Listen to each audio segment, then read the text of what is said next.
नमस्कार दोस्तों, स्वागत है आप सभी लोगों का उत्कर्ष यूपीपीसीएस के इस यूट्यूब चैनल पर। मेरा नाम है वैभव शिवहरे और दोस्तों आज मैं आपके सामने लेके आया हूं उत्तर प्रदेश लोक सेवा आयोग के द्वारा आयोजित की जाने वाली परीक्षा समीक्षा अधिकारी और सहायक समीक्षा अधिकारी आरओ और एआरओ। तो दोस्तों इस परीक्षा के बारे में कुछ बातों पर हम चर्चा करेंगे। ये एक स्ट्रैटेजी वीडियो है कि कैसे आप इस आरओ और एआरओ परीक्षा में सफलता हासिल कर सकते हैं।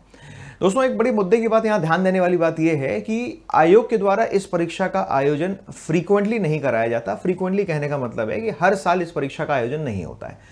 जिस समय डिपार्टमेंट के द्वारा वैकेंसीज की रिक्वायरमेंट होती है तभी आयोग इसका नोटिफिकेशन जारी करता है। तो खास बात यह है कि 2023 में नोटिफिकेशन आने वाला है। ऐसी संभावनाएं जताई जा रही हैं कि अगस्त के आखिरी तक यानी बाय द एंड ऑफ अगस्त शायद नोटिफिकेशन आ जाना चाहिए और इसकी परीक्षा भी नवंबर या दिसंबर में इसका एग्जाम होगा। तो इसका मतलब ये हुआ कि अगर नवंबर में या दिसंबर में भी एग्जाम होता है तो आपके पास हम देखें तो लगभग 100 से 120 दिन का दोस्तों समय है। 120 डेज भी अगर आप मान लो कि 120 डेज का आपके पास समय है तो इन 120 डेज में कैसे आप एक बढ़िया रणनीति बनाएं और उस रणनीति के माध्यम से इस परीक्षा को पास करें। देखिए इस बार नोटिफिकेशन आया है, नोटिफिकेशन आएगा और आपका ऑब्जेक्टिव होना चाहिए कि इसी बार परीक्षा में पास भी होना है। खाली देखने के लिए एग्जाम नहीं देना कि चलो हाँ नोटिफिकेशन आएगा फॉर्म भर देंगे देख लेंगे, देखने के लिए दे देते हैं फिर अगली बार पास करने के लिए देंगे। तो अगली बार कब आएगा पता नहीं, किसी को नहीं पता कि अगली बार कब आएगा। आखिरी बार 2021 में हुआ था, 2021 के पहले 2017 और 2016, 2013 और 2010। तो आप खुद लगा लीजिए कि एक बार से अगली परीक्षा के बीच में कितना अंतराल रहता है। लगभग 2 से 3 साल का अंतराल रहता है। तो ये बहुत शानदार मौका है, बहुत बढ़िया चांस है आप लोगों के लिए अगर आप इस परीक्षा की तैयारी कर रहे हैं तो अब जरा इसकी स्ट्रैटेजी पर चर्चा करते हैं कि इसकी सही स्ट्रैटेजी क्या होनी चाहिए ताकि आप कम समय पर अगर आपको सही मार्गदर्शन मिल जाए तो कम समय पर कैसे आप इस परीक्षा को सिलेबस को तैयार करके इस परीक्षा को कैसे क्रैक कर सकते हैं। चलिए शुरुआत करते हैं। सबसे पहले मैं आपको बता दूं कि इस क्लास का क्या रहेगा, क्या क्या हम डिस्कस करेंगे। तो सबसे पहले मैं बताऊंगा एग्जाम की स्टेजेस। 2 स्टेजेस होती हैं, प्रारंभिक परीक्षा होती है, मुख्य परीक्षा होती है।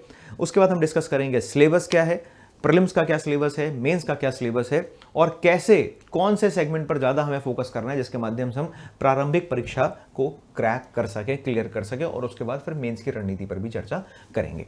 चलिए तो सबसे पहले शुरुआत करते हैं दोस्तों, स्टेजेस देख लेते हैं कि ये परीक्षा जो है 2 चरणों में होती है। पहला एक चरण है प्रारंभिक परीक्षा और दूसरा चरण है मुख्य परीक्षा। प्रारंभिक परीक्षा 200 अंकों की होती है। प्रारंभिक परीक्षा 200 अंकों की होती है, ठीक है। और इस 200 अंकों की प्रारंभिक परीक्षा में आपके पास 2 पेपर होते हैं दोस्तों। एक पेपर होता है जीएस का और दूसरा पेपर होता है दोस्तों सामान्य हिंदी का। तो जीएस और जीएस के बाद दूसरा पेपर है हिंदी का। तो दोनों ही प्रश्न पत्र का टोटल जो वेटेज है वो 200 मार्क्स का है दोस्तों। इसमें से अगर आप देखोगे तो वस्तुनिष्ठ जो परीक्षा है यानी जीएस जो आपकी क्या है, जीएस ऑब्जेक्टिव है, ऑब्जेक्टिव परीक्षा है, 140 नंबर के हैं, 140 नंबर की है। और इधर आप देखोगे तो सामान्य हिंदी कितने नंबर का है, 60 अंकों का है, ठीक। 60 अंकों की सामान्य हिंदी और 140 नंबर का वहां पर आपका जीएस, ठीक। इसके अलावा मेंस पर हम बात करें तो मेंस 400 मार्क्स का दोस्तों मेंस होता है। इस 400 मार्क्स में आपका 120 मार्क्स का तो पहले जीएस, ठीक, जो यहां पर जीएस था वैसे यहां पर जीएस है, वहां 140 का था, यहां 120 मार्क्स का है दोस्तों। दूसरी बात है सामान्य हिंदी, जनरल हिंदी, ठीक है, सामान्य हिंदी एवं आलेखन। दोस्तों इस सामान्य हिंदी में 60 क्वेश्चंस तो ऑब्जेक्टिव होते हैं। 60 क्वेश्चंस यानी 60 मार्क्स जो है क्या होते हैं, ऑब्जेक्टिव होते हैं, ठीक है। बाकी जो रिमेनिंग 160 है, बाकी जो रिमेनिंग 100 है, इस रिमेनिंग 100 में आपका सब्जेक्टिव पेपर होता है जनरल हिंदी का, ठीक है, जहां आलेखन वगैरह के बारे में आपसे प्रश्न पूछे जाते हैं दोस्तों। इसका जो तीसरा हिस्सा है यानी तीसरा जो पेपर है वो है जनरल एसे यानी हिंदी निबंध लिखना है आपको, हिंदी में निबंध लिखना है आपको और इसका वेटेज है 120 का। तो इसका मतलब 120 और 120 में तो कवर हो रहा है आपका जीएस और ऐसे 120 यानी 240। उसके अलावा रिमेनिंग 160 जो है वो आपकी जनरल हिंदी है। तो जनरल हिंदी यानी प्री में भी है और मेंस में भी, दोनों ही स्तरों पर आपसे हिंदी की परीक्षा होती है। और हिंदी की सामान्य जानकारी यहां से आपसे आयोग अपेक्षित करता है कि सामान्य जानकारी आपके पास होना चाहिए। निबंध के माध्यम से वो आपकी स्किल्स को और पहचानने का प्रयास करता है कि आपकी विषय को लेकर कितनी समझ है और किस तरीके से आप का काम करने का तरीका है, क्या एनालिटिकल एबिलिटी आपकी कैसी है, ठीक है। निबंध के माध्यम से वो जज करना चाहते हैं। इंटरव्यू इस परीक्षा में नहीं होता है, सिर्फ प्री होता है और मेंस होता है। और अगर आपने दोनों स्टेजेस को क्वालिफाई कर लिया तो आपका सिलेक्शन हो जाता है, या तो आप आरओ बनेंगे या तो फिर आप एआरओ बनेंगे। ठीक, खास बात यह है इसमें कि जो प्रारंभिक परीक्षा है, उस प्रारंभिक परीक्षा का जो जीएस का जो पोर्शन है, प्रारंभिक परीक्षा जो जीएस का पोर्शन है, ये दोस्तों वही जीएस का पोर्शन है, वही जीएस है जो आप यूपीपीसीएस या यूपीएससी या other state civil services exam के लिए जो जीएस तैयार करते हो। हाँ, इसमें से कुछ क्वेश्चन जो है रीजनिंग के भी होते हैं, कुछ क्वेश्चन इसमें कंप्यूटर के भी होते हैं। तो रीजनिंग और कंप्यूटर के कुछ क्वेश्चन के अलावा टोटल इसमें जीएस के क्वेश्चन का वेटेज ज्यादा होता है। तो 140 नंबर यहाँ, 160 और 60 नंबर यहाँ, टोटल हो गया 200। अब आपको कितने नंबर लेके आने हैं ताकि आपका प्रारंभिक परीक्षा निकल जाए? आपका स्कोर कितना होना चाहिए, तो जरा समझ लेते हैं। जीएस में कम से कम आपको 80 प्लस क्वेश्चन सही करने ही करने पड़ेंगे, तब आप लिस्ट में आ पाओगे। और दूसरा आपका इसमें हिंदी में आपको 60 में से कम 50 प्लस इधर करना पड़ेगा। 50 भी मैं कम बोल रहा हूं वैसे तो, कई बार तो 55 क्वेश्चन के आसपास अगर आपके सही हैं, 55 क्वेश्चन सही हैं और इधर 80 क्वेश्चन सही हैं, तब जाकर आपका सिलेक्शन हो पाता है। तो 80 क्वेश्चन तो आपको यहां सही करने पड़ेंगे, चूंकि थोड़ा सा इसका जो नेचर है वो ऑब्जेक्टिव है। ठीक है, तो कुछ क्वेश्चन थोड़ा सा इनडिफरेंट क्वेश्चन होते हैं जहां पर जिसके बारे में किसी को नहीं पता होता। ऐसे क्वेश्चन भी आ जाते हैं कई बार आ जाते हैं जिसके बारे में हमें बहुत ज्यादा जानकारी नहीं होती है, तो वो क्वेश्चन लगभग सबके गलत हो जाते हैं। अब ऐसे क्वेश्चन गलत हो जाते हैं तो समस्या है, नेगेटिव मार्किंग भी है। दूसरी इंपॉर्टेंट बात है कि ये जो हिंदी वाला पेपर है, हिंदी वाले पेपर में आपको 60 अंकों में कम से कम 50 से तो ऊपर लाना ही लाना है। तो 50 इधर, आपको 80 उधर, 80 और ये 50, तो 130 के आसपास आप ये मान के चलिए, 130 के आसपास अगर आप स्कोर कर रहे हैं then you are in a safe zone, है ना। अगर आप 130 के आसपास स्कोर करें, बल्कि मैं 130 से बढ़ाकर इसको 135 बोलूंगा, अगर आप इसको 135 तक स्कोर करते हैं then you are in a safe zone. क्योंकि पिछले साल की जो कट ऑफ जो आयोग बाद में जारी करता है, पिछले सालों की कट ऑफ देख के लगा, कट ऑफ यही जाती है लगभग 120 प्लस ही कट ऑफ जाती है, 120, 125, 128। ठीक है, तो आप 135 तक अगर स्कोर कर लेते हैं तो आप सेफ जोन में हैं, आपका सिलेक्शन हो जाएगा। कितने में से? 200 में से। अब यहां पर इसी तरीके से मेंस की अगर हम बात करें, मेंस 400 नंबर का है, तो इस दोस्तों 400 नंबर में अगर आप 260 प्लस स्कोर करते हैं, 260 या 270 प्लस स्कोर करते हैं, तो आपका फिर मेंस भी क्वालिफाई होने की संभावना पूरी रहती है। ध्यान रखिएगा, प्रारंभिक परीक्षा के अंकों का मुख्य परीक्षा के अंकों से कोई लेना देना नहीं है। ऐसा नहीं है इसमें कि प्रारंभिक परीक्षा के जो मार्क्स हैं वो मुख्य परीक्षा में जुड़ते हैं, जी नहीं, बिल्कुल नहीं जुड़ते। प्रारंभिक परीक्षा आपने जितने भी अंकों के साथ पास करी है, अब उसका रोल खत्म हो गया है। अब अगली बारी आती है आपको मेंस में परफॉर्मेंस देने की। तो मेंस में परफॉर्मेंस देना है आपको, तो उसके लिए आपको क्या करना पड़ेगा? थोड़ा सा लेखन कौशल का विकास करना पड़ेगा, क्योंकि निबंध लिखना है, हिंदी भी लिखना है, तो आपकी जो राइटिंग एबिलिटी है उसको आपको डेवलप करना पड़ेगा, तभी तो अच्छा निबंध लिख पाओगे आप। समझ रहे बात? तो उसके लिए क्या करना है आपको? लगभग यहां ये जो 400 है, 400 में से आप 250 के आसपास अगर स्कोर करते हैं, 250, 260, 270 तक आप मान के चलो कि आप सेफ जोन में हो, तो आप सेलेक्ट हो जाओगे। ठीक है, और अगर आप देखोगे, मैं आपको यहां पर दिखाता हूं कट ऑफ जो अभी आयोग जारी करता है। सहायक समीक्षा अधिकारी उत्तर प्रदेश राजस्व परिषद की अनरिजर्व कैटेगरी की देखिए दोस्तों, ये कट ऑफ है। ठीक है, अनरिजर्व कैटेगरी के 450 में से 253, 237। ईडब्ल्यूएस की ये कट ऑफ है। एसटी की ये है, एसटी की अगर देखें तो 227 और 194। अनुसूचित जनजाति की बात करें 193। ओबीसी की कट ऑफ की बात करें तो ओबीसी की कट ऑफ है 231 और जनरल की कट ऑफ है 253। ठीक है, तो लगभग आप मान के चलो कि यहां पर जो है 22 नंबर का डिफरेंस है दोनों सेगमेंट, ओबीसी और जनरल में। ठीक है, इसके अलावा दिव्यांग, भूतपूर्व सैनिक और महिला की कट ऑफ का यहां पर उल्लेख है। ठीक है, ये एक बार देख लीजिए। फिर दूसरा आप देखोगे समीक्षा अधिकारी लेखा की जो पोस्ट होती है, उसमें अलग अलग विभागों में आपका पोस्टिंग होता है। तो उसमें अगर आप देखोगे तो शेड्यूल ट्राइब की, यहाँ शेड्यूल कास्ट की यहाँ पर कट ऑफ नहीं दी है, लेकिन ओबीसी की दी हुई है।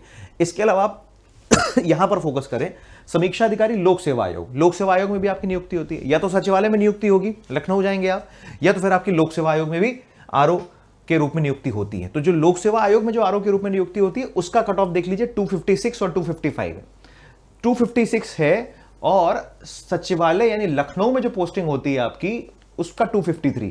तो 253 और 256 यानी लोक सेवा आयोग में आपको समीक्षा अधिकारी बनना है, तो उसकी कट ऑफ यहां पर दोस्तों ज्यादा है। ठीक है, एक बात याद रखनी है। दूसरी बात आप देखोगे तो सहायक समीक्षा अधिकारी की अगर हम बात करें, सहायक समीक्षा अधिकारी है ना, एआरओ जिसको बोलते हैं, तो एआरओ की कट ऑफ देख लीजिए। अनरिजर्व्ड कैटेगरी में एआरओ की कट ऑफ दोस्तों यहां पर है 249 अनरिजर्व्ड कैटेगरी में। ठीक है, बाकी उसी के मुताबिक फिर बाकी जो कैटेगरीज हैं उसका कट ऑफ नीचे नीचे गिरता जा रहा है। ठीक है, फिर मैंने आपको यहां पर बताया सहायक समीक्षा अधिकारी ARO सचिवालय में, उत्तर प्रदेश सचिवालय ने लखनऊ में अगर आप ARO हैं तो लखनऊ जाना होगा, तो उसके लिए आपको 234 नंबर स्कोर करना होगा, जो पिछले बार की है दोस्तों कट ऑफ है। ठीक है, तो कुल मिलाकर ये पूरा प्रोसेस है, ये पूरा कट ऑफ मैंने आपको बता दिया कि इतनी कट ऑफ जाती है मेंस की। तो अगर आप इतना अगर काम कर लेंगे, तो उससे आपका फायदा हो जाएगा। क्या फायदा हो जाएगा? उससे फायदा ये हो जाएगा कि आपका सिलेक्शन हो जाएगा परीक्षा में, और सिलेक्शन हो जाएगा तो बस एक और आपको जीवन में सफलता मिल जाएगी, और फिर निश्चिंत होकर आप काम करिए। लेकिन इतना आसान नहीं है सिलेक्शन लेना इतना आसान नहीं है। सिलेक्शन लेने के लिए आपको कड़ी मेहनत करनी पड़ेगी। और दोस्तों याद रखिएगा, इस आरओ की परीक्षा में जो आपका कंपटीशन है, दोस्तों ये कंपटीशन आपका उन लोगों के साथ है जो ऑलरेडी यूपी पीसीएस और यूपीएससी की तैयारी करने वाले कैंडिडेट्स हैं। चलो यूपीएससी अगर आप छोड़ दो थोड़ी देर के लिए, तो यूपी पीसीएस की जो तैयारी करने वाले जो कैंडिडेट्स हैं, डायरेक्ट कॉम्पिटिशन आपका उन लोगों के साथ है। और इसमें से बहुत सारे ऐसे लोग हैं जो पिछले कई वर्षों से आयोग के द्वारा आयोजित कराई जाने वाली परीक्षा की तैयारी कर रहे हैं। वो यूपी पीसीएस की जो सिविल सर्विसेज एग्जाम है वो भी, और गत वर्षों में जो आरओ की परीक्षा हुई है उसकी। तो सब लोग भिड़े हुए हैं, सब लोग लगेंगे इसमें, सबको नौकरी चाहिए। आपको पता है कि बेरोजगारी का आलम बहुत है देश में, और सबको नौकरी चाहिए। तो ऐसी दशा में इंपॉर्टेंट ये हो जाता है कि आपको फाइट करना है किनके साथ? जो लोग ऑलरेडी इस फील्ड में कई साल से हैं। लेकिन मैं आपको यहाँ पर एक तरीका ये भी बताऊंगा कि जो ऑलरेडी कई साल से इस फील्ड में हैं, उनके साथ आप कैसे बेहतर कॉम्पिटिट कर सकते हो, उसका भी एक तरीका बताऊंगा। बस इस वीडियो में आप जुड़े रहिए, आपको सारी जानकारी देने वाला हूँ मैं।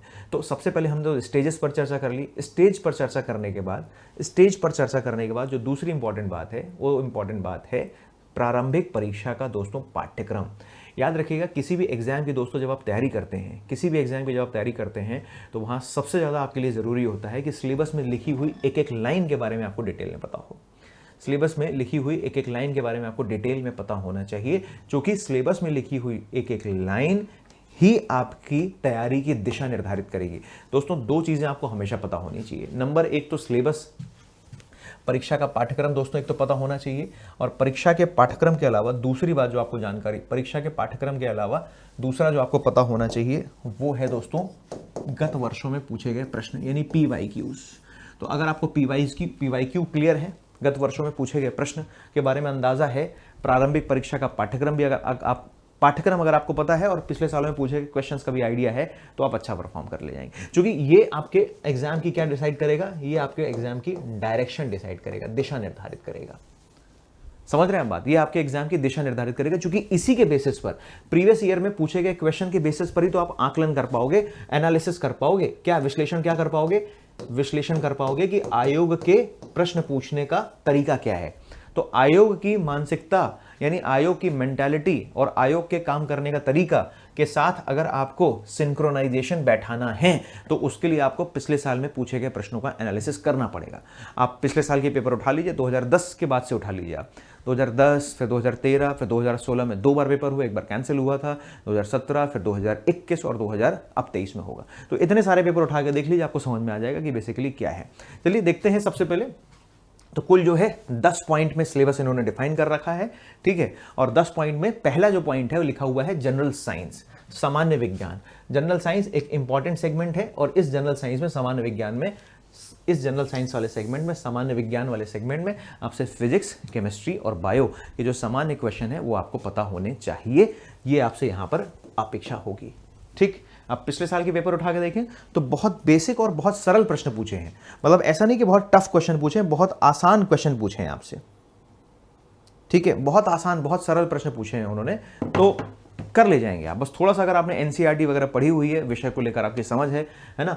और वैसे भी आप उत्कर्ष परिवार जो है आप लोगों के लिए कोर्स भी लेके आ रहा है, आरओ और एआरओ के लिए। आरओ और एआरओ का हमारा फाउंडेशन कोर्स भी है और टारगेट कोर्स भी है। तो आरओ और एआरओ का जो टारगेट कोर्स है वो 28 तारीख से शुरू होने वाला है, 28 अगस्त से।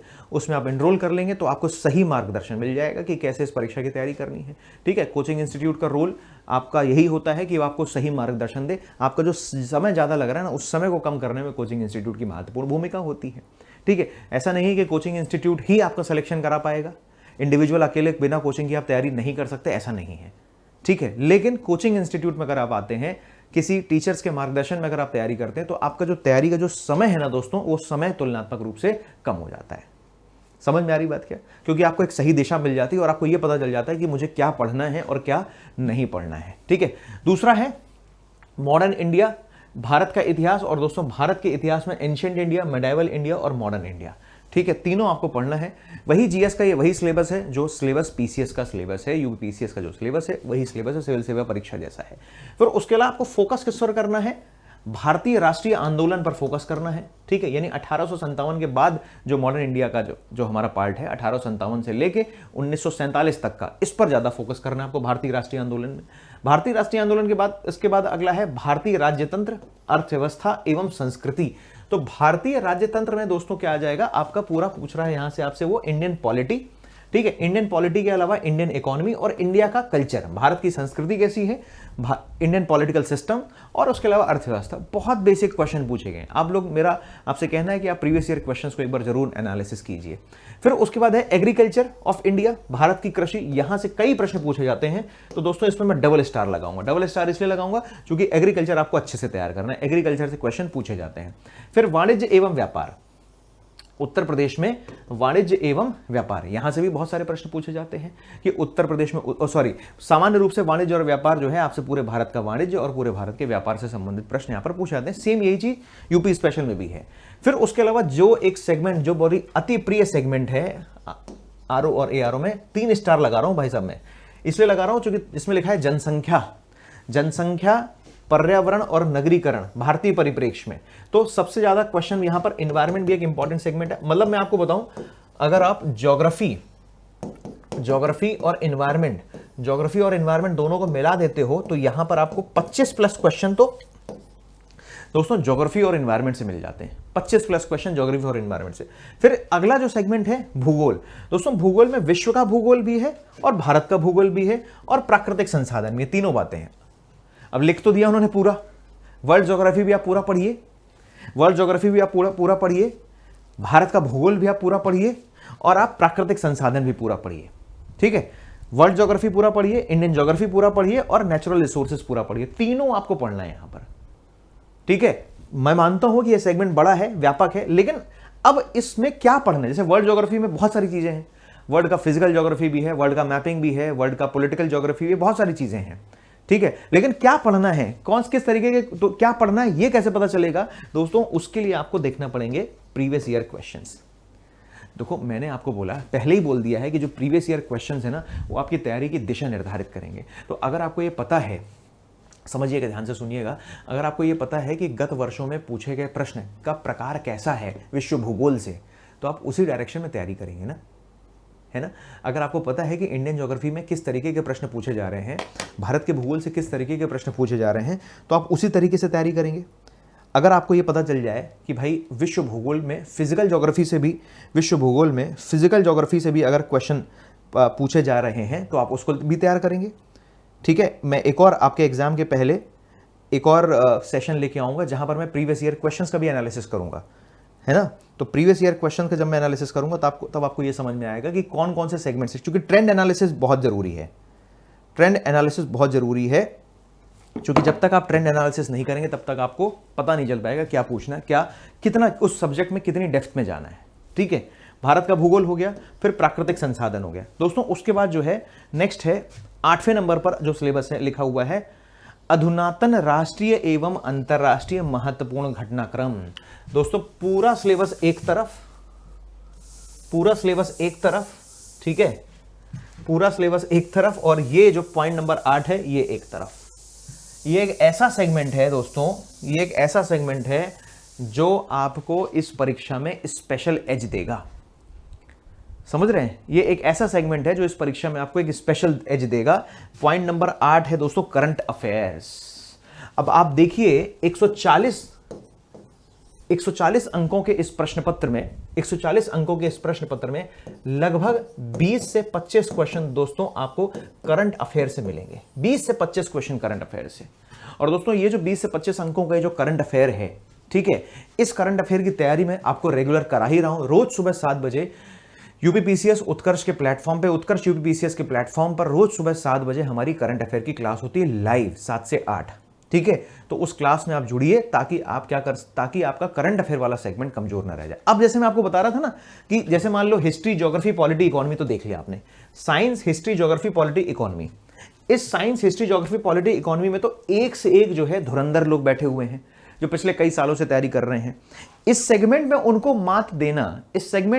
मात देना आपके लिए मुश्किल है। किन के लिए मुश्किल है? जो एकदम नए हैं तैयारी में, क्योंकि वो तो ऑलरेडी सब रटे बैठे हैं, भारत का इतिहास, एंशिएंट, मेडाइवल, मॉडर्न सब रटे बैठे हैं वो, तो इसमें उनको मात देना थोड़ा मुश्किल है। लेकिन आप करंट अफेयर में कोई भी पुराना खिलाड़ी हो उससे कोई फर्क नहीं पड़ता, कोई कितना पुराना खिलाड़ी है उससे फर्क नहीं पड़ता, क्योंकि करंट अफेयर एक ऐसा सेगमेंट है जो हर 7-8 महीने में आपको पूरा करंट अफेयर आपको रिवाइज करना होता है। तो आप कितने भी पुराने हो, कितने समय से तैयारी कर रहे हो, इससे कोई फर्क नहीं पड़ता है। तो अगर आपने करंट अफेयर्स, और दोस्तों करंट अफेयर के बाद ये जो 10वें नंबर का जो टॉपिक है उत्तर प्रदेश की शिक्षा संस्कृति कृषि, उत्तर प्रदेश की शिक्षा संस्कृति कृषि उद्योग व्यापार रहन सहन और सामाजिक प्रथाओं के संबंध में विशिष्ट जानकारियां। अगर आपने ये कर लिया ना, यूपी का एक क्वेश्चन, और यहां से कितने क्वेश्चन पूछता है वो? 15 क्वेश्चन तो आप मान के चलो पूछेगा ही पूछेगा। ठीक, तो 20 क्वेश्चन यहां से, 15 क्वेश्चन यहां से, लगभग 35 से 40 प्रश्न तो दोस्तों सिर्फ करंट अफेयर और यूपी स्पेशल से, मतलब 140 में से तो 40 प्रश्न सिर्फ और सिर्फ किसके हैं? यूपी और करंट अफेयर के। 140 में से 40 प्रश्न यूपी और करंट अफेयर्स के हैं, और उसमें भी 25-30 क्वेश्चन फिर ज्योग्राफी के हैं। समझ रहे हैं आप बात? तो मैं ज्योग्राफी की बात ना करके यहां पर किस पर एम्फेसिस कर रहा हूं? मैं कर रहा हूं 8 नंबर वाले पॉइंट पर और 10 नंबर वाले पॉइंट पर। फिर 9 नंबर वाले पॉइंट को अगर आप देखोगे तो लिखा हुआ है सामान्य बौद्धिक क्षमता। और दोस्तों इस सामान्य बौद्धिक क्षमता में आपसे पूछता है वो रीजनिंग। क्या पूछता है? कुछ क्वेश्चन यहां पर दोस्तों कंप्यूटर के होते हैं और कुछ क्वेश्चन यहां पर रीजनिंग के भी होते हैं। तो जिनका भी रीजनिंग में हाथ ठीक है वो ठीक ठाक स्कोर कर ले जाते हैं। आप मान के चलिए 8 से 10 क्वेश्चन यहां पर, या 15 क्वेश्चन भी एक्सटेंड कर दें तो रीजनिंग के होते हैं। तो मतलब आपका कहने का मतलब ये है कि करंट अफेयर यूपी स्पेशल और रीजनिंग वाले पार्ट को अगर आपने ठीक से मैनेज कर लिया तो इस परीक्षा में क्वालिफाई करने की संभावना बिल्कुल बन जाएगी, खासकर प्रारंभिक परीक्षा में।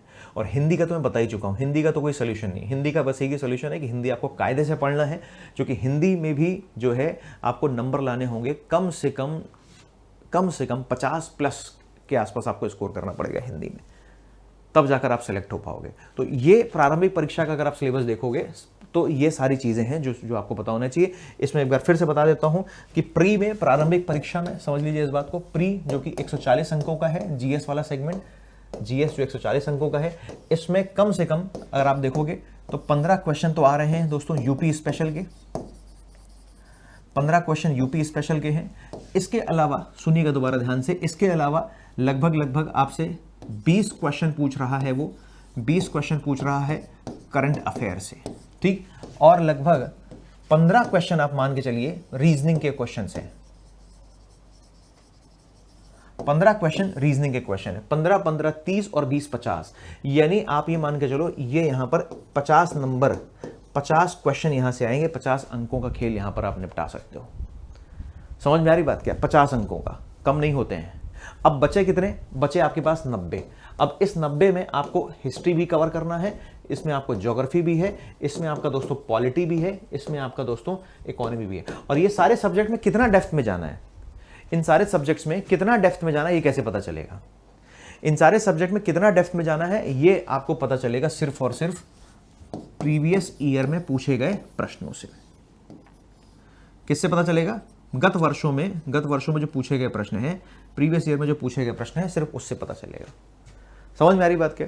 तो पीवाईक्यू पर थोड़ा सा फोकस करिए, पीवाईक्यू को देख लीजिए, पीवाईक्यू प्रीवियस ईयर में जो पूछे गए क्वेश्चन है। और सबसे ज्यादा जरूरी बात, प्रीलिम्स में सबसे ज्यादा जरूरी बात है, पढ़ना तो है ही है, लेकिन पढ़ने के अलावा दूसरी जो सबसे बड़ी बात है वो है आपको प्रैक्टिस करनी पड़ेगी। पढ़ने के अलावा जो दूसरी सबसे इंपॉर्टेंट बात है वो आपको प्रैक्टिस, यानी मॉक टेस्ट देने पड़ेंगे आपको, क्वेश्चन पेपर ज्यादा सॉल्व करने पड़ेंगे आपको। और उसके लिए उत्कर्ष का टेस्ट सीरीज प्रोग्राम है, आरओ और एआरओ का टेस्ट सीरीज प्रोग्राम है। और आरओ और एआरओ के टेस्ट सीरीज प्रोग्राम में अगर आप, इस समय ऑफर चल रहा है 13 से 17 अगस्त के बीच में ऑफर चल रहा है, अगर इस समय आप अगर एनरोल करते हैं तो मात्र 800 रुपए में आपको आरओ और एआरओ की टेस्ट सीरीज मिल जाएगी। ठीक है। और दूसरी बात, इस सारे सेगमेंट को साथ साथ पढ़ना है और साथ साथ क्वेश्चंस की भी प्रैक्टिस करना है। अब जरा ये देख लेते हैं कि जो हिंदी वाला दोस्तों सेगमेंट है, सामान्य हिंदी जो प्रारंभिक परीक्षा में 60 अंकों का वेटेज रखती है, इसमें से 10 तो विलोम, 10 नंबर किसके हैं, 10 शब्द, 10 जो है आपसे पूछे हैं कि विलोम, ठीक है। फिर उसके बाद वाक्य एवं वर्तनी, वाक्य एवं वर्तनी लगभग 10 नंबर का वेटेज है। अनेक शब्दों के एक शब्द, अनेक शब्दों के लिए एक शब्द 10 यहां मान लीजिए आप, तत्सम तद्भव मान लीजिए, और विशेष और विशेषण, ये जहां पर थोड़ा सा आपको पढ़ना पड़ेगा, विशेष और विशेषण, और उसके बाद पर्यायवाची शब्द। तो आप देख लो जरा पूरे सिलेबस में, हिंदी का पूरा सिलेबस मूलतः आपको क्या करना है, आपको अभ्यास करना है। ज्यादा से ज्यादा आपको विलोम पर वाक्य एवं वर्तनी शुद्धि, अब जैसे वाक्य एवं वर्तनी शुद्धि है तो इसका आपको अभ्यास करना पड़ेगा, ठीक है। विलोम शब्द आपको क्या करने पड़ेंगे, ज्यादा से ज्यादा विलोम शब्दों का संग्रह आपके पास होगा, ठीक है। किसी भी एक हिंदी की जनरल रिसोर्स, जनरल बुक को आप फॉलो कर लीजिए, उसमें आप इसको कवर कर सकते हैं। अनेक शब्दों के लिए एक शब्द, इसका भी आपको प्रैक्टिस करना पड़ेगा। तत्सम तद्भव शब्द आपको याद करने पड़ेंगे, प्रैक्टिस करो, पहले कॉन्सेप्ट समझो तद्भव तत्सम का क्या है, फिर उसके बाद तो कुल मिलाकर पर्यायवाची भी आपको क्या करना है, याद करने पड़ेंगे। तो कुल मिलाकर 60 में से, यहां पर 60 में से आपको हर हालत में 52 प्लस क्वेश्चन तो सही करने ही करने हैं। अगर आपने 52 प्लस क्वेश्चन यहां पर सही कर लिए, 52 क्वेश्चन सही कर लिए या उससे ज्यादा, तो आपका प्रीलिम्स क्वालिफाई हो गया। तो प्रीलिम्स में उधर जीएस में 80 और यहां पर मान लीजिए आप कम से कम 52, ठीक है, 52 या 55 भी मान सकते हैं, 52 या 55 भी मान सकते हैं, ठीक है। तो 130 प्लस के आसपास अगर आप स्कोर कर रहे हो, 130 से 135 के बीच में, then you are in a safe zone, right. तो इस बात का विशेष ध्यान रखिएगा आप, ठीक है जी। तो ये तो हो गया प्रारंभिक परीक्षा। अब प्रारंभिक परीक्षा के बाद आप अगला जो चरण है वो याद रखिएगा, वो है मुख्य परीक्षा। मुख्य परीक्षा पर थोड़ा सा चर्चा कर लेते हैं कि मुख्य परीक्षा में क्या करना है। देखिए मुख्य परीक्षा में दोस्तों, ये जो जीएस वाला पार्ट है, मुख्य परीक्षा में जो जीएस, जो सामान्य अध्ययन, जो वस्तुनिष्ठ है, इसमें आपको ज्यादा तनाव नहीं लेना है। क्यों नहीं तनाव लेना है? तनाव दोस्तों इसलिए नहीं लेना है क्योंकि ऑलरेडी आपने प्री में इसको पढ़ रखा है ना, ऑलरेडी आपने प्री में इसकी पढ़ाई कर रखी है। तो सामान्य अध्ययन वस्तुनिष्ठ 120 अंकों का, ठीक है, कितने अंकों का, 120 अंकों का। तो ये तो जो प्री का सिलेबस है सेम मेंस का सिलेबस है, कोई अंतर नहीं है इसमें, तो इस पर चर्चा करने का कोई फायदा नहीं। प्रारंभिक परीक्षा के अनुरूप लिखा हुआ है, देखिए प्रारंभिक परीक्षा के अनुरूप ही जो है हमारा इसका सिलेबस है। अब हम बात करते हैं खंड नंबर दूसरे की, और खंड नंबर 2 में आती है सामान्य हिंदी और आलेखन। अब सामान्य हिंदी और आलेखन के बारे में मैंने अभी आपको बताया। अब देखो जरा, सामान्य हिंदी और आलेखन को भी 2 पार्ट में डिवाइड किया गया है, खंड 1 और खंड 2, ठीक, खंड 1 और खंड 2 में डिवाइड किया गया है। इसमें जो सब्जेक्ट्स हैं वही आपके जो जीएस के जो इसमें जो सब्जेक्ट्स हैं आपके परंपरा का जो तरीके से होगा, सब्जेक्टिव मोड में होगा ये, ठीक है। अब समझो यार, समय मिलेगा आपको 2.5 घंटे का, पूर्णांक 100 है, दिए हुए गद्यांश का शीर्षक, सारांश और 3 रेखांकित अंशों की क्या करना है, उसमें व्याख्या करनी है। आपको एक पैसेज मिलेगा, ठीक है, उस पैसेज में, पैसेज का आपको शीर्षक बताना है, उसका सारांश बताना है और 3 रेखांकित अंशों की आपको उसमें से व्याख्या करनी है। ये कितने नंबर का होगा? 21 नंबर का होगा, ठीक। ये गद्य कितने नंबर का होगा? 21 नंबर का। आगे समझिए, दूसरी इंपॉर्टेंट बात क्या है, किसी दिए हुए सरकारी पत्र का सारणी रूप यानी टेबुलर फॉर्म में आपको सार लेखन करना है, ठीक। और ये कितने नंबर का है? 15 अंकों का। मतलब आप मान के चलो, ये जो है ना सरकारी पत्र का सारणी रूप है ना, टेबुलर फॉर्म, इसमें दोस्तों पूरे में पूरे नंबर मिलते हैं। मतलब ये अगर आपने सही लिखा है ना, बिना किसी ग्रामेटिकल मिस्टेक के, अगर रूल्स की कोई गलती नहीं है, तो 15 में से 15 नंबर यहां मिलने की संभावना रहती है। गद्य का भी अगर आपने शीर्षक और सारांश ठीक से लिख दिया तो यहां पर भी आपको 21 में से आराम से 12 से 15 नंबर यहां पर मिल सकते हैं आपको। अब बात करते हैं पत्राचार की। किसकी बात करते हैं? पत्राचार की। आप देखोगे यहां पत्राचार में, देखिएगा जरा ध्यान से, पत्राचार भी आपका 24 नंबर का पत्राचार है, ठीक है। एक 15 नंबर का वो हो गया आपका सरकारी पत्र, और फिर उसके बाद है पत्राचार 24। अब पत्राचार के ये सारे क्या दिए हुए हैं? सब्जेक्ट दिए उन्होंने। अब पत्राचार में आपसे शासकीय और अर्धशासकीय, गवर्नमेंट और सेमी गवर्नमेंट भी हो सकता है पत्राचार। कार्यालय का आदेश, ज्ञापन, परिपत्र भी हो सकता है। कोई विज्ञप्ति है, नोटिफिकेशन है, कोई टिप्पणी है, प्रतिवेदन है, अनुस्मारक है, कोई विज्ञप्ति, टिप्पणी एवं प्रतिवेदन, अनुस्मारक, ये सारा इसका सिलेबस दिया हुआ है, ठीक है। किसका सिलेबस है दोस्तों? पत्राचार का। कितना वेटेज है इसका? 24 नंबर का।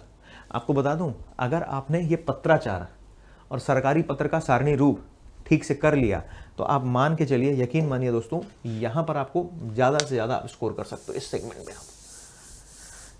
में आप ज्यादा से ज्यादा स्कोर कर सकते हो। 15 यहां और 24 यहां, है ना। अगर आपने ठीक से पत्राचार में कुछ नियम होते हैं, है ना। आपको जो यहाँ पर बैच में जो पढ़ाया जाएगा उसमें बताएंगे आपको हिंदी के टीचर कि क्या नियम है और किन नियमों का हमें अनुपालन करना चाहिए। ठीक, इस बात को समझिए दोस्तों। दूसरी बात है अंग्रेजी से हिंदी 5 शब्द, अंग्रेजी से हिंदी 5 शब्द ट्रांसलेशन, अंग्रेजी से हिंदी में 5 शब्दों का ट्रांसलेशन 10 नंबर, पूरे में पूरे 10 में से 10 लेके जाओ यहां पर अगर गलती नहीं करी है। हिंदी से अंग्रेजी में 5 शब्द 10 में 10 लेके जाओ अगर आपने कोई गलती नहीं करी है। पूरे मिलते भाई, ये तो मैथ्स की तरह है ना ट्रांसलेशन, अंग्रेजी से हिंदी और हिंदी से अंग्रेजी बिल्कुल मैथ्स की तरह पूरे नंबर मिलते हैं, बशर्ते आप सही कर दो पूरा। तो 20 नंबर तो यहां पक्के हो गए आपके। अच्छा, मुहावरे एवं लोकोक्तियां केवल 5 पूछी जाएंगे, लेकिन मुहावरे और लोकोक्तियां भी अगर आपने सही कर दी ना सारी, तो आप देख रहे हो यहां पर कितना मतलब जो है ऑब्जेक्टिविटी, कितना मतलब जो है यहां पर आपको संभावना है ज्यादा से ज्यादा स्कोर करने की। 30 नंबर पूरे के पूरे ले सकते हो आप, पूरे के पूरे 30 नंबर, समझ रहे हैं बात। और यहां पर भी मैंने आपको बताया, इसके अलावा ऊपर आप जाओगे तो ऊपर मैंने आपको बताया, यहां पर भी अगर आप देखोगे तो ये मैंने बताया यहां पर कि ये सरकारी पत्र का सारणी रूप 15 में 15 मिलते हैं लोगों को, अगर आपने कोई ग्रामेटिकल मिस्टेक नहीं करी है, ध्यान रखिएगा। पूरे क्वेश्चन पूरे मार्क्स मिलते हैं, तो इसको इस पर ध्यान रखिएगा। तो ये तो हो गया किसका सिलेबस, याद रखना है आपको, ये हमारा पूरा सिलेबस हो गया बेसिकली जो हिंदी का है। ठीक है, 2.5 घंटे का समय मिलता है। अब इसका जो सेकंड पार्ट है वो कंप्यूटर ज्ञान है ना। कंप्यूटर ज्ञान 10 अंकों का होना चाहिए, जो कंप्यूटर ज्ञान है वो 10 अंकों का होना चाहिए। इसके अलावा अगर आप देखोगे जो खंड 2 है, खंड 2 इसलिए, अच्छा और दूसरी बात, कंप्यूटर ऑलरेडी आप प्री में पढ़ ही रहे हो, प्री में आप ऑलरेडी कंप्यूटर पढ़ ही रहे हो, तो ये भी इंपॉर्टेंट है। अब देखो यहां पर आप सामान्य शब्द ज्ञान एवं व्याकरण ऑब्जेक्टिव, ये ऑब्जेक्टिव है, समझ, सामान्य शब्द ज्ञान एवं व्याकरण वस्तुनिष्ठ ऑब्जेक्टिव है ये, सब्जेक्टिव नहीं ऑब्जेक्टिव है ये।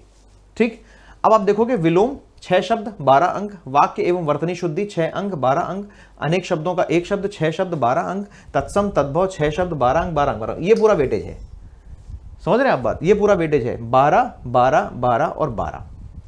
समझ में आ रही बात क्या। तो अगर आप यहां पर 60 नंबर, यहां पर ये 60 का इसका वेटेज है।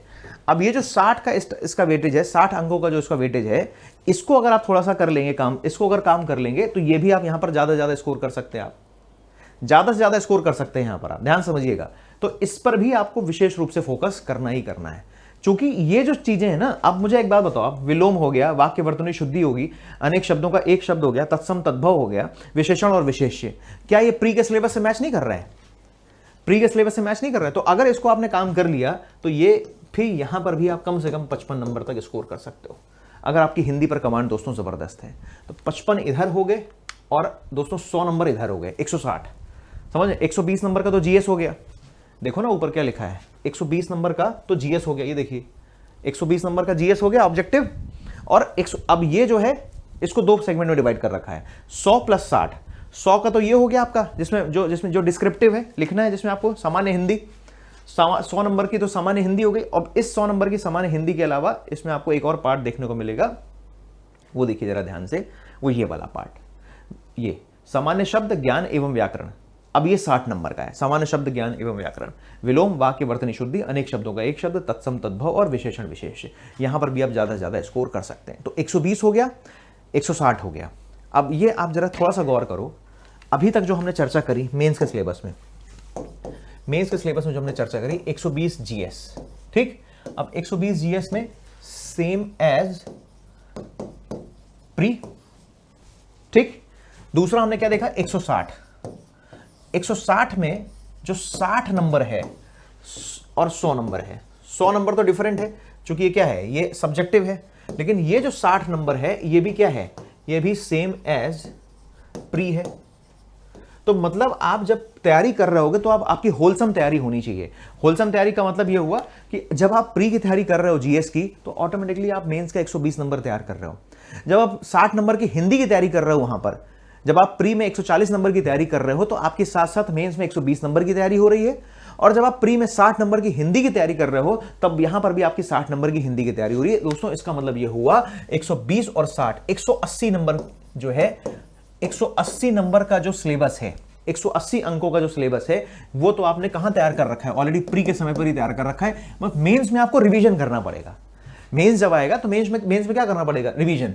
अब दोस्तों जो अगला सेगमेंट है और जो काफी महत्व रखता है, और वो है दोस्तों निबंध, जिसके लिए आपको 3 घंटे का समय मिलता है और इसका 120 नंबर का वेटेज है। 3 घंटे का समय मिलता है और 120 अंकों का वेटेज है। अब इसमें क्या करना है, 3 प्रश्न होंगे, ठीक है। प्रत्येक प्रश्न के एक एक शीर्षक का चयन करते हुए दी गई शब्द सीमा में कुल 3 निबंध लिखने होंगे आपको। समझ रहे हैं बात? इस सिलेबस को जरा ध्यान से देख लीजिए आप, ये सिलेबस को आप ध्यान से देखिए। थोड़ा सा मैं जूम कर देता हूं ताकि आप और अच्छे से देख पाएं इसको। अब देखो जरा ध्यान से, ठीक, देखिए जरा इसको। इस प्रश्न पत्र के अंतर्गत 3 प्रश्न होंगे, ठीक है, 3 प्रश्न होंगे, ठीक। प्रत्येक प्रश्न के एक एक शीर्षक का चयन करना, मतलब आपको एक सेगमेंट हो गया, दूसरा सेगमेंट हो गया, तीसरा सेगमेंट हो गया। देखिए, देख रहे हैं आप, ये पहला सेगमेंट हो गया, साहित्यिक सांस्कृतिक निबंध, सामाजिक क्षेत्र के निबंध, राजनीतिक क्षेत्र के निबंध, ये पहला सेगमेंट हो गया। दूसरा सेगमेंट देख लीजिए दोस्तों, दूसरा सेगमेंट, अच्छा, पहले सेगमेंट की भी सीमा 600, 600 और 600, यानी 600 600 600 शब्दों के आपको 3 निबंध लिखने हैं यहां पर। पहला वाला जो सेगमेंट है वो जो सेगमेंट है वो कल्चर वाला पार्ट है, सोशियो कल्चर वाला पार्ट है, सोशियो कल्चर एंड पॉलिटिकल। ये हो गया आपका सोशियो, ये हो गया कल्चर और ये हो गया पॉलिटिकल। तो सोशियो कल्चर पॉलिटिकल है पहला वाला। दूसरा वाला जो दोस्तों सेगमेंट है, जहां से आपको किसी भी एक शीर्षक का चयन करना है निबंध, मतलब आपके पास विकल्प होंगे, उसमें से आपको कुछ भी एक लिखना है, ठीक है। तो दूसरा वाला सेगमेंट है science and tech, environment and science and tech, economy और एग्रीकल्चर एंड ट्रेड। कुल मिला के जो दूसरा वाला सेगमेंट है साइंस एंड टेक और इकोनॉमी वाला है। तो इसके लिए आपको अब निबंध तैयार कैसे करें, तो आप क्या करिए, आप पिछले साल के पेपर उठा के देख लीजिए निबंध के। आपको दोस्तों ये आइडिया लग जाएगा, जब आप पिछले साल के पेपर उठा के देख लोगे निबंध को, तो आपको दोस्तों ये आइडिया लग जाएगा, ये समझ में आ जाएगा कि निबंध किस तरह के पूछे हैं। क्या उसने ट्रेडिशनल निबंध पूछे हैं, समझ रहे हैं, क्या उसने ट्रेडिशनल पूछे हैं, या उसने समसामयिक मुद्दों से निबंध पूछे हैं। अगर समसामयिक मुद्दों से निबंध पूछता है वो, और समसामयिक मुद्दों पर आधारित निबंध आपको तैयार करने के लिए रेगुलर बेसिस पर आपको, या कोई भी एक मंथली मैगजीन जो आप फॉलो कर रहे हैं करंट अफेयर्स के लिए, उसमें निबंध लिखे होते हैं और वहां से आप निबंध तैयार कर सकते हैं। बाकी डेली करंट अफेयर की आप कतई चिंता मत करें। डेली करंट अफेयर मैं आप लोगों को करा रहा हूं, और मैं फिर बोल रहा हूं आप लोगों से कि आरओ और एआरओ की प्रारंभिक परीक्षा से पहले, लगभग 15, 20, 25 दिन पहले आप लोगों के लिए मैं मैराथन सेशन भी लेके आऊंगा। और दोस्तों मेरी इस बात का यकीन मानिए, उन मैराथन सेशंस के माध्यम से आपको करंट अफेयर में कोई समस्या नहीं होने वाली है। क्योंकि मैं जो रिसोर्सेज को फॉलो करूंगा, वो उन रिसोर्सेज को मैं जिनको फॉलो करूंगा, उनसे सभी जो भी करंट अफेयर पूछा गया, सारा लगभग दोस्तों उसके माध्यम से कवर हो जाएगा। तो मुद्दे की बात यह है, अगर निबंध तैयार करना है तो वर्तमान में जो घटनाएं घट रही हैं, या पिछले 6 महीने में जो घटनाएं घट चुकी हैं, पिछले 1 साल में जो घटनाएं घटी हैं, उन सब पर थोड़ी सी आप निगाह डालिए और उनसे भी जुड़े हुए निबंध को तैयार करिए। तो पहला सेगमेंट तो पहला सेगमेंट जो है, खंड 1 जो है, उसमें सामाजिक क्षेत्र के मुद्दे, संस्कृति, साहित्य और उसके बाद राजनीतिक क्षेत्र के मुद्दों से प्रश्न पूछ सकता है वो। दोस्तों दूसरा जो सेगमेंट है, साइंस एंड टेक्नोलॉजी से क्वेश्चन पूछ सकता है वो। साइंस एंड टेक्नोलॉजी के अलावा इकोनॉमी वाला एक सेगमेंट भी उसी में है, साइंस एंड टेक, इकोनॉमी और एनवायरमेंट भी दोस्तों उसी में है। तो science and tech, economy and environment पीछे लिखा हुआ है, आप देखिए ध्यान से। और फिर है उसके बाद एग्रीकल्चर एंड ट्रेड। और अगर आप तीसरा देखोगे यानी थर्ड जो सेगमेंट है, 600 शब्दों में यहां पर भी लिखना है आपको, राष्ट्रीय एवं अंतर्राष्ट्रीय घटनाक्रम। अब देखो ये पूरा किस पर बेस्ड है, करंट पर बेस्ड है। मैंने आपको क्या बताया कि करंट से जुड़े हुए भी पूछता है वो मुद्दे। यहां तो चलो आपसे ट्रेडिशनल पूछ लेगा, स्टैटिक पोर्शन से निबंध पूछ लेगा, लेकिन ये वाला सेगमेंट डायनेमिक है। समझ रहे हैं, ये वाला सेगमेंट क्या है, डायनेमिक सेगमेंट है। और इस डायनेमिक सेगमेंट को तैयार करने के लिए आपको राष्ट्रीय और अंतर्राष्ट्रीय घटनाक्रम में सब कुछ आ जाता है। देश और विदेश की जो तमाम खबरें हैं, देश दुनिया की जो तमाम खबरें हैं, उन खबरों से जुड़ी हुए जानकारी आपको होना चाहिए, क्योंकि वहाँ से निबंध आपसे पूछ सकता है। वो अंतर्राष्ट्रीय संबंध भी हो सकते हैं, वो राष्ट्रीय घटनाएं भी हो सकती हैं, वो राजनीतिक घटनाएं भी हो सकती हैं, समसामयिक की राजनीतिक घटनाएं, समसामयिक की सामाजिक घटनाएं, आर्थिक घटनाएं और अंतर्राष्ट्रीय संबंध से जुड़ी हुई घटनाएं, या विज्ञान और पर्यावरण से जुड़ी हुई घटनाएं भी हो सकती हैं वो। तो यहाँ से निबंध आपसे पूछ सकता है वो, ठीक है, पूछा ही जाता है। फिर नेचुरल डिजास्टर आजकल बहुत हो रहा है। अब ये देखो ज्योग्राफी वाला सेगमेंट हो गया, चक्रवात, भूकंप, बाढ़, पूरा जो जितनी भी प्राकृतिक आपदाएं हैं, ठीक, जो भी प्राकृतिक आपदाएं हैं, उन प्राकृतिक आपदाओं से यहाँ पर प्रश्न आपसे पूछ सकता है वो। और उसके बाद देखोगे आप नेशनल डेवलपमेंट स्कीम्स, जो राष्ट्रीय विकास योजनाएं हैं, गवर्नमेंट ऑफ इंडिया की जो स्कीम्स हैं, राष्ट्रीय विकास योजनाएं हैं, उत्तर प्रदेश की भी जो कुछ योजनाएं हैं, वहां से निबंध पूछ सकता है। तो आप देखोगे तो निबंध के लिए तो भैया आपको प्रैक्टिस करनी पड़ेगी। अब निबंध के लिए स्ट्रैटेजी क्या होनी चाहिए ये भी समझ लीजिए आप। निबंध के लिए क्या स्ट्रैटेजी होनी चाहिए, जैसे मान लो आपको 3 ऐसे लिखने हैं, कितने लिखने हैं, 3 निबंध लिखे हैं, 3 ऐसे लिखने हैं आपको, ठीक। और इन 3 ऐसे के लिए आप मान के चलो 600, 600 एंड 600, 1800 शब्द लिखने हैं आपको 3 घंटे में। समय लिखा हुआ ना, देखिए आप यहाँ लिखा हुआ है समय, कितना समय दिया गया है आपको, आप देखो यहाँ पर, ये देखिए समय आपको 3 घंटे दिया गया है। अब इस 3 घंटे में आपको ये कंप्लीट करना है, ठीक। अब 3 घंटे में कंप्लीट करने के लिए 3 घंटे में 1800 शब्द बड़े आराम से लिखे जा सकते हैं।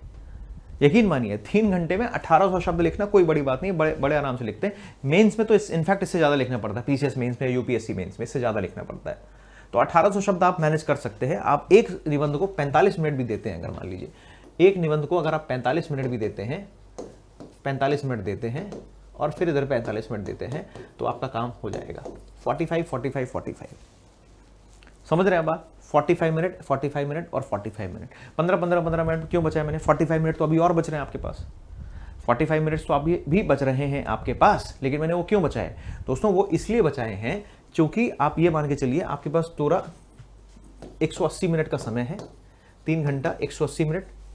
समझ में आ रही बात क्या? आप इसको डिवाइड कर दीजिए 45, 45 और 45, ठीक। अब जब आप निबंध जब देखोगे, मान लो पहला खंड देखा आपने निबंध का पहला खंड देखा, ठीक। जो पहला खंड किससे है? पहला खंड है जो आपका सोशियो पॉलिटिकल एंड सोशियो यानी सामाजिक क्षेत्र में एंड कल्चर, ठीक है। तो जब आप इस निबंध की प्रैक्टिस करोगे, जब आप इस निबंध को देखोगे कि यार ये टॉपिक लिखा हुआ है इसमें, तो सबसे पहले आप क्या करो, 5 से 10 मिनट की उसकी रफ में फ्रेमिंग कर लो आप। क्योंकि डायरेक्ट लिखने बैठ जाओगे ना आप, तो फिर गड़बड़ हो जाएगा मामला। फ्रेमिंग पहले करो आप, उसका ड्राफ्ट तैयार करो, उसकी फ्रेमिंग कर लो आप। और जब फ्रेमिंग कर लोगे एक बार आप, उसकी जब फ्रेमिंग कर लोगे फिर लिखना शुरू कीजिए। समय पर्याप्त, बता रहा हूं, समय की कमी नहीं है। 600 शब्द लिखना कोई बहुत बड़ी बात नहीं है, आराम से आप लिख सकते हैं। समझ रहे बात? तो उसकी फ्रेमिंग कर लीजिए पहले पूरी उसकी क्या कर लीजिए, एक ड्राफ्टिंग तैयार कर लीजिए। वहीं पर एग्जामिनेशन हॉल की बात कर रहा हूं मैं, उसका पूरा क्या तैयार करें, हम ड्राफ्ट तैयार करें, ठीक है। मुझे क्या क्या बिंदुओं को शामिल करना है, सीक्वेंस क्या होगा, घटनाओं का सीक्वेंस क्या होगा, कौन कौन से मुझे इसमें कोटेशंस डालने हैं, किस कहानी के रूप में लिखना है या किस रूप में लिखना है, शुरुआत कैसे करनी है, अंत कैसे करना है, पूरी ड्राफ्टिंग कर लो आप 5 से 10, पूरा एकदम आप पूरा जो है ब्रेन एक्सरसाइज कर लो 5-10 मिनट की, ठीक। अब जब दूसरा निबंध आएगा तो फिर उसी दूसरे निबंध में भी सेम प्रोसेस को आपको फॉलो करना है, वहां पर भी आप यही ब्रेन एक्सरसाइज करो, सेम प्रोसेस फॉलो कीजिए। जब दोस्तों आप वहां सेम प्रोसेस फॉलो करेंगे, तो वहां पर भी आपको यही एक्सरसाइज करनी है, ताकि आप दूसरा निबंध भी कायदे से लिख सके और तीसरा भी निबंध में भी आपको यही एक्सरसाइज। इसीलिए मैंने आपको बोला कि आपको हर निबंध में 10 मिनट का तो एनालिसिस करना ही करना है। मतलब 180 मिनट है आपके पास, ठीक है। 180 मिनट में 30 मिनट आप निकाल दीजिए, किसके लिए? ड्राफ्टिंग। और सही बता रहा हूं, अगर आपने बिना ड्राफ्टिंग किए लिखना शुरू कर दिया, लिखना शुरू किया, तो हो सकता है 45 मिनट से ज्यादा समय लग जाए, हो सकता है आपको पूरा 60 मिनट या 70 मिनट लग जाए, हो सकता है 60 मिनट या 70 मिनट लग जाए। इसलिए बिना ड्राफ्टिंग किए तो लिखना ही नहीं है, पहले ड्राफ्टिंग कर लो, क्योंकि ये 10 मिनट की ड्राफ्टिंग आपके 20-25 मिनट बचा सकती है। ये रणनीति है निबंध की, समझ में आ रही बात? ये निबंध की रणनीति है कि जब भी आप निबंध लिखना शुरू करें तो निबंध के टॉपिक को देखिए और निबंध के टॉपिक को देखकर पहले आप उसकी ड्राफ्टिंग कर लीजिए 10 मिनट। ड्राफ्टिंग में आपको क्या शामिल करना है कि मुझे निबंध की शुरुआत कहां से करनी है, कौन कौन से आयामों को मुझे इस निबंध में शामिल करना है, कौन कौन से आंकड़े में शामिल कर सकता हूं और निष्कर्ष को मुझे कैसे रखना है या किस रूप में उसको मैं निष्कर्ष लिखूंगा। तब जाकर आपकी पूरी निबंध की ड्राफ्टिंग हो गई और उसके बाद फिर दोस्तों जब आप लिखना शुरू कर देंगे निबंध, तो आराम से आपका जो है समय बच जाएगा। यस और नो, इसलिए ड्राफ्टिंग पहले बहुत जरूरी है, इस बात को आप निश्चित रूप से याद रखिए, ठीक है। तो ये निबंध की एक स्ट्रैटेजी होनी चाहिए। तो तीनों टॉपिक का सिलेबस आपके सामने दिया हुआ है, ये सब आपको करना है।